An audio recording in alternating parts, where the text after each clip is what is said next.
16h49. Chaque jour, un expert de marché nous rejoint pour combattre le consensus, les idées un peu trop faciles, aller contre le sens du vent. C'est François Monnier qui nous rejoint, directeur de la rédaction d'Investir. Bonjour François. Bonjour.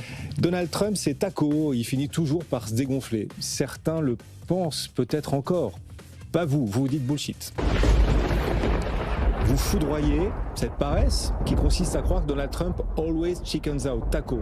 Ce qui se passe montre que ce n'est pas taco, Donald Trump. Décidément pas taco. Absolument, on a eu quand même la confirmation et on a le sentiment, comme souvent en bourse, qu'on passe d'un extrême à l'autre. À un moment donné, on pensait qu'il n'oserait pas. Là, maintenant, le scénario, c'est un 20 en guerre. Il est prêt à envoyer des soldats sur le sol iranien. Il est prêt à faire durer cette guerre aussi longtemps que possible. C'est une nouvelle déclaration aujourd'hui. Whatever it takes, il est rigolo. Hein, exactement, il reprend un peu les propos de Draghi, patron de la Banque Centrale Européenne avant Christine Lagarde, qui expliquait qu'il était prêt à tout pour sauver l'euro. Là, il est prêt à tout pour que la guerre soit un succès. Et donc, finalement, tout le monde est perdu. Et on a encore une fois la confirmation que les investisseurs ne sont pas du tout sur la même planète que les politiques ou les acteurs du monde géopolitique. Et qu'ils n'arrivent jamais à anticiper les mouvements. Et ça crée bien sûr de l'incertitude. Ça crée toujours une phase de stupeur. On est toujours quasiment mis devant le fait accompli. Et avec ce sentiment qui fait que ces acronymes, c'est quand même parfois beaucoup de bullshit.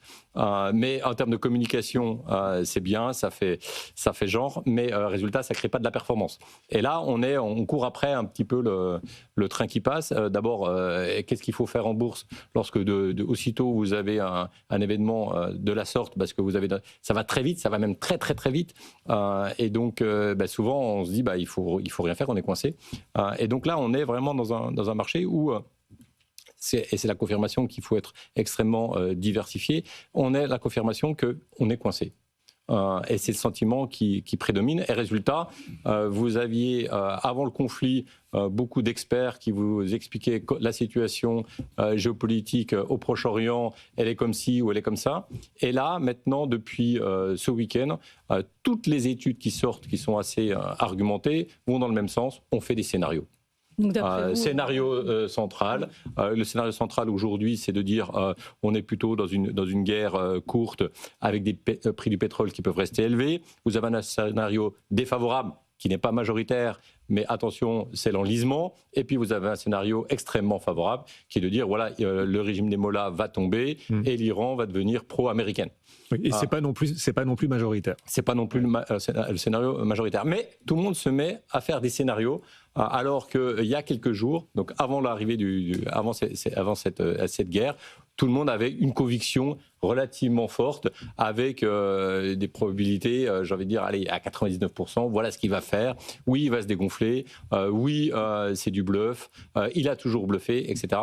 Et là, on voit que c'était bullshit. C'est un vrai cours de modestie ce qu'on est en train de vivre. Non, c'est vrai. D'après vous, François, les investisseurs ils sont un peu dans une autre planète. Ils n'arrivent pas forcément à appréhender, à gérer ces dossiers géopolitiques, politiques. Absolument, et ça, on devrait le savoir. D'abord, politiquement, on l'a vu, et le plus bel exemple, c'est le Brexit.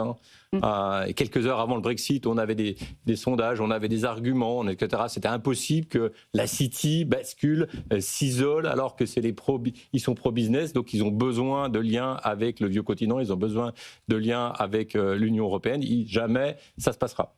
On a eu le Brexit. On avait, après, dans un autre domaine, qui était la guerre en Ukraine. Rappelez-vous, on avait beaucoup d'experts qui disaient non, les Russes, jamais ils interviendront, ils ont trop à perdre, ça leur coûterait trop cher cette guerre, ils ne le feront pas, etc., etc.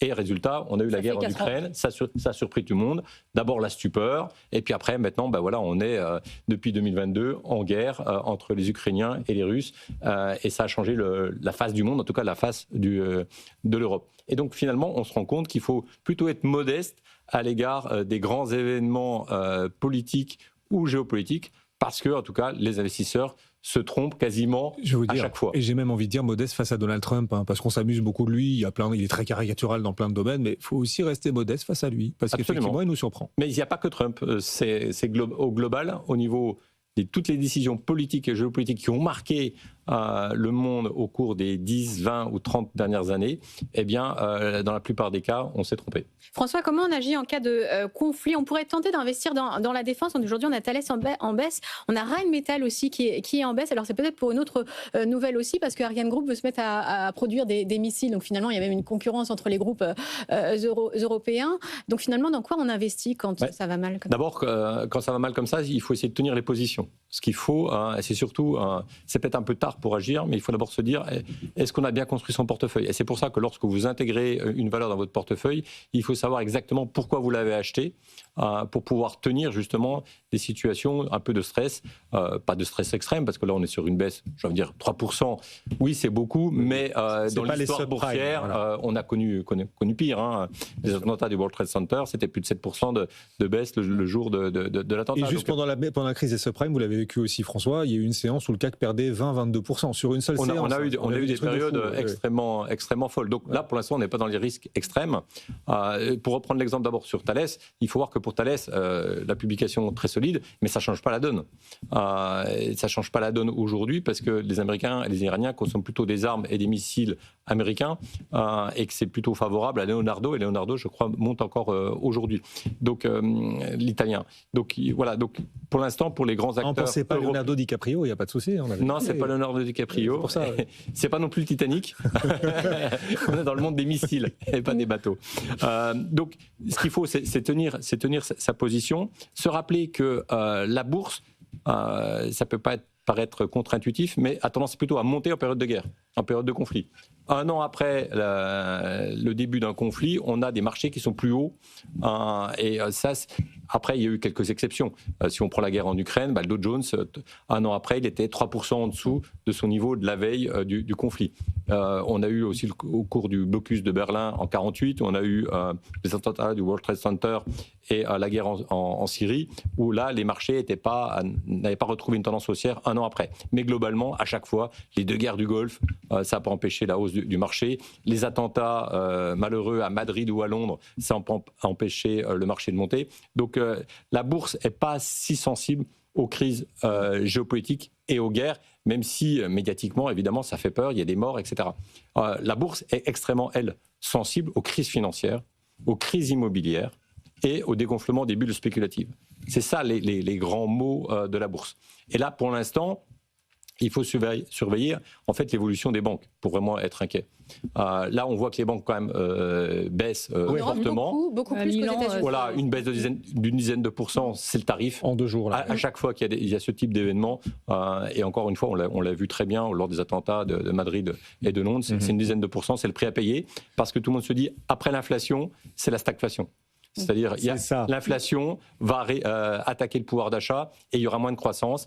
Et une banque, c'est dépendant de la croissance économique. C'est le mot qui réémerge, la stagflation. Absolument, c'est ça qui fait peur aujourd'hui au marché. Et quand on voit l'évolution des grands indices mondiaux et européens, les places qui baissent le plus, c'est les places où il y a le plus de banques. Oui. Et donc, résultat, c'est souvent l'Europe du Sud, Italie, Madrid, Espagne. L'Italie, c'est près de 50% de l'indice de la bourse de Milan, ce sont les établissements financiers. Et Madrid, la perd 5%, la bourse de Madrid. Oui, absolument. Ce sont les deux places les plus financières du vieux continent. Et elles sont entraînées par le bas avec les banques. Et les assureurs qui commencent à baisser. Les banques qui souffrent particulièrement avec les assureurs parce qu'un scénario de stagflation est l'un des pires pour ce secteur. Et à Paris, Société Générale perd 5,5%. Crédit Agricole aussi est en train de perdre 5%. Juste un petit rectificatif, j'ai dit que pendant la crise des subprimes, sur une seule séance, le CAC 40 avait perdu 22-24. Non, c'est sur une semaine. Il avait perdu 24% sur une seule semaine. Et sur une séance, la pire performance du CAC, c'est moins 12%. On était en 2020 pendant la crise des subprimes. Moins 12 sur en mars 2020, effectivement. Ouais.